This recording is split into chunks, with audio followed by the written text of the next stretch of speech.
And British Prime Minister Keir Starmer and his ruling Labour Party have suffered heavy early losses in local and regional elections. Counting shows so far demonstrating deep voter anger with his government and raising new doubts about his future just 2 years after a landslide general election victory. The anti-immigration Reform UK party, led by Nigel Farage and whose popularity has soared over the past 2 years, is the main beneficiary of Labour losses so far. And United Kingdom Prime Minister Keir Starmer's Labour Party is bracing for heavy defeats in local elections, with Reform UK poised to make gains across the country, according to early results. Labour's woes were already evident as the country woke up on Friday morning, with the governing party losing more than 258 seats and Nigel Farage's Populist Party, Reform UK, gaining 382 seats by 9 a.m. local time, 08 GMT. And Mukalla, Yemen, when Abdullah Salem raised his fare by 100 Yemeni Rials 006 on a routine afternoon trip from the eastern outskirts of Yemen's port city of Mukalla to the city centre, passengers pushed back immediately. And they shouted at me. The 55-year-old driver told Al Jazeera as he prepared for another trip. I told them it's not my decision, it's the government who have hiked fuel prices. The Yemen Petroleum Company, YPC, and controlled by the internationally recognized government, has announced a new round of fuel price hikes in areas under its administration, a move that analysts say could accelerate inflation and deepen economic hardship across the country. Punjab is likely to announce early summer vacations for schools as rising temperatures and heatwave warnings begin affecting academic activities across the province. The possibility of intense heat, expected Eid-ul-Adha holidays, and weather advisories issued by the Punjab Disaster Management Authority, PDMA, have prompted discussions on closing educational institutions before the usual schedule. In its latest advisory for May, June and July, the PDMA warned that temperatures across most districts are expected to remain above normal.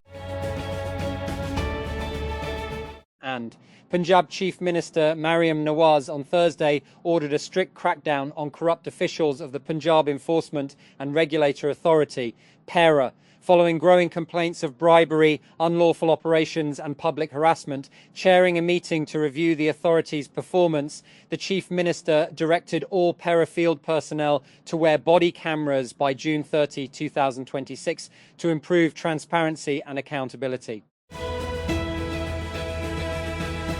Pakistan fast bowler Shaheen Shah Afridi achieved a major ICC World Test Championship milestone on the opening day of the first test against the Bangladesh national cricket team at the Sher Bangla National Stadium. The left-arm pacer became the first Pakistani bowler to complete 100 wickets in the history of the ICC World Test Championship. And police on Thursday arrested 23 suspects during a crackdown on illegal shisha cafes and guest houses in DHA, Clifton, Boat Basin, Darakhshan and Gizri areas. Officials said police seized hookahs, flavours and other banned items during multiple raids. Boat Basin police raided a property in Clifton Block 5, arrested 3 suspects and recovered 7 hookahs. There was a time when seasons in Pakistan arrived with quiet certainty. They were familiar, predictable, almost routine. Today, that rhythm has broken. Summers stretch longer than they should. Winters retreat without warning. Rain no longer arrives with balance. It either delays or arrives in force. This is not only a change in weather. It is a deeper shift in how life itself is being lived. Japanese gaming giant Nintendo said on Friday that it will hike the price of its Switch 2 gaming console as memory chip costs soar, warning that net profit would fall 27% this year. Sony, whose PlayStation 5 has already risen in price, was more upbeat, projecting a 13% PC rise in income, but still with falling sales of its aging console. David Attenborough has now lived on Earth for a century. In that stretch of time, he's journeyed through forests and oceans, bonded with a family of gorillas, collected fossils, visited hidden tribes, overseen the first colour TV broadcasts in Europe, narrated inspiring documentaries to hundreds of millions of viewers, collected numerous accolades, had dozens of species named after him, and sounded the alarm on climate change. And a rescue operation is underway to locate 20 missing hikers after a deadly volcanic eruption in Indonesia. Local officials said Friday 3 Singaporean nationals were killed when Mount Dukono on the island of Halmahera in North Maluku province erupted Friday morning, a search and rescue official on the island said. And Southeast Asian leaders have gathered in the Philippines to coordinate a joint response to the fallout from the war on Iran, which has prompted a surge in energy prices across the region.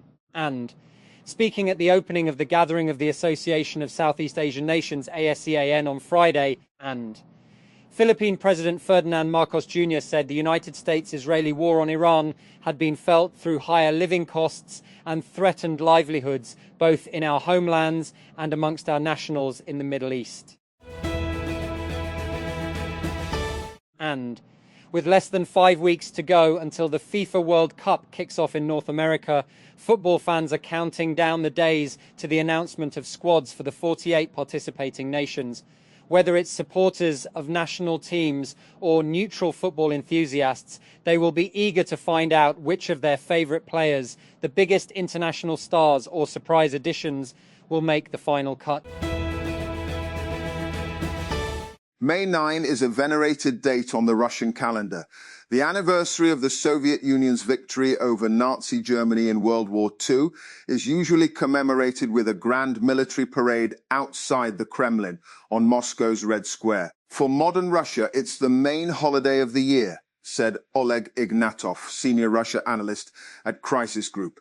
There are two main holidays in Russia, the 9th of May and the New Year. And if you asked Russians, what is the main holiday? I think they would answer you that it's the 9th of May. And Indonesian authorities are searching for 20 missing hikers after the eruption of Mount Dukono on Halmahera Island killed 3 people. Mount Dukono, an active volcano, erupted at 7:41 a.m. local time on Friday 22. And 41 GMT on Thursday, spouting a tower of volcanic ash as high as 10 kilometers, 6.21 miles into the sky, and was accompanied by a weak to strong booming sound. And Indonesia's Center for Volcanology and Geological Hazard Mitigation said in a statement. Russia and Ukraine have accused each other of breaching a short ceasefire announced by Moscow to coincide with Victory Day commemorations marking the Soviet Union's defeat of Nazi Germany. The Kremlin said its forces downed 264 Ukrainian drones early on Friday, with officials in Moscow reporting attempted attacks on the capital and in the Perm region in the Ural Mountains. Apple is reportedly in the final stages of testing a new version of AirPods designed as part of its broader AI hardware strategy. According to Bloomberg's Mark Gurman, the company is conducting late-stage testing on AirPods, equipped with cameras that would allow Siri to understand a user's surroundings better and provide AI-based assistance. Pakistan's aviation sector is set to expand further as a new private airline prepares to begin commercial operations, aiming to improve regional connectivity across underserved parts of the country. South Air plans to launch flight operations in June using ATR-72 aircraft, with reports indicating that one of its aircraft on a delivery flight to Pakistan recently arrived in Egypt from Italy. The Singh government has decided to resume recruitment under the deceased employee quota in the school education department for the families of government employees who die in service. According to official details, the government has formed a 7-member implementation committee to oversee appointments under the deceased quota.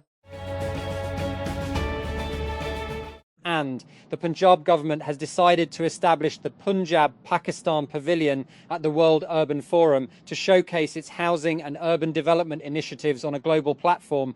The pavilion will feature the Apni Chat Apnagar program, described as the world's largest interest-free, low-cost housing initiative. The Oppo Reno 16 Pro has received NBTC certification in Thailand ahead of its expected international launch. The smartphone carries the model number CPH2863. The certification confirms support for 5G connectivity along with earlier cellular standards, although it does not reveal detailed hardware specifications. 3 hikers, including 2 foreigners, died and 10 were missing after Mount Dukono on Indonesia's eastern Halmahera Island erupted on Friday, spewing an ash cloud about 10 kilometres into the air. A local police chief said there are 3 dead, 2 foreigners and 1 resident of Ternate Island in eastern Indonesia. Police Chief Erlikson Pasaribu of North Halmahera District told Kompas TV. And a third British national has suspected hantavirus in connection with an outbreak on board the cruise ship MV Hondius, the government has said. The patient is currently on the remote Atlantic island of Tristan da Cunha, where the ship stopped in mid-April.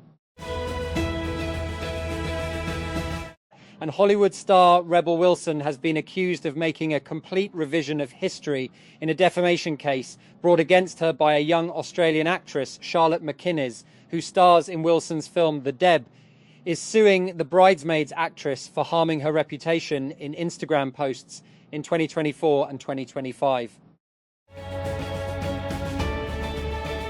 And despite the recent history of tension between Brazil and the United States, Presidents Luiz Inácio Lula da Silva and Donald Trump ended their meeting on Thursday at the White House, exchanging public compliments. Trump said in a post on Truth Social that the meeting had been very good and called Lula dynamic, while the Brazilian president said he left the meeting very satisfied. Oil prices rose on Friday after the US and Iran exchanged fire in the key Strait of Hormuz waterway. The US military said it had made self-defense strikes in response to unprovoked Iranian attacks as US ships were heading out of the Gulf through the strait, which is south of Iran. Iran said US had violated the ceasefire, according to its state media. And Iran has accused the United States of violating their ceasefire by targeting 2 ships near the Strait of Hormuz and attacking civilian areas along the country's southern coast, as tensions continue to escalate around the strategic waterway. And US Central Command CENTCOM said its forces intercepted unprovoked Iranian attacks and responded with self-defense strikes. And while Iranian state media reported explosions on Qeshm Island and said air defense systems had intercepted several drones over the area. Prime Minister Shehbaz Sharif on Thursday launched several development projects in Gilgit-Baltistan, GB, including renewable energy initiatives, safe city projects and Danish schools, while also distributing free solar panels, laptops and business loan checks to youth. During a ceremony in Gilgit, the Prime Minister inaugurated a 100-megawatt solar power project and launched the distribution of 58 MW worth of free solar panels for domestic and commercial consumers through a digital balloting system. He said more than 50,000 applications were received and around 15,000 beneficiaries were selected on merit. Welsh singer Bonnie Tyler has been placed in an induced coma by doctors in Portugal after she underwent emergency surgery in the country. The BBC reported on Thursday a spokesperson for the singer said she had been put into an induced coma by her doctors to aid her recovery. Bangladesh's deadliest measles outbreak in decades is stretching its health system, with children filling hospital wards and doctors struggling to contain a surge in infections that have killed more than 300 youngsters. The South Asian nation had made advancements in vaccinations to help stem the deadly virus, but coverage gaps during and after the chaos of a 2024 uprising that overthrew the autocratic government left the youngest generation badly exposed.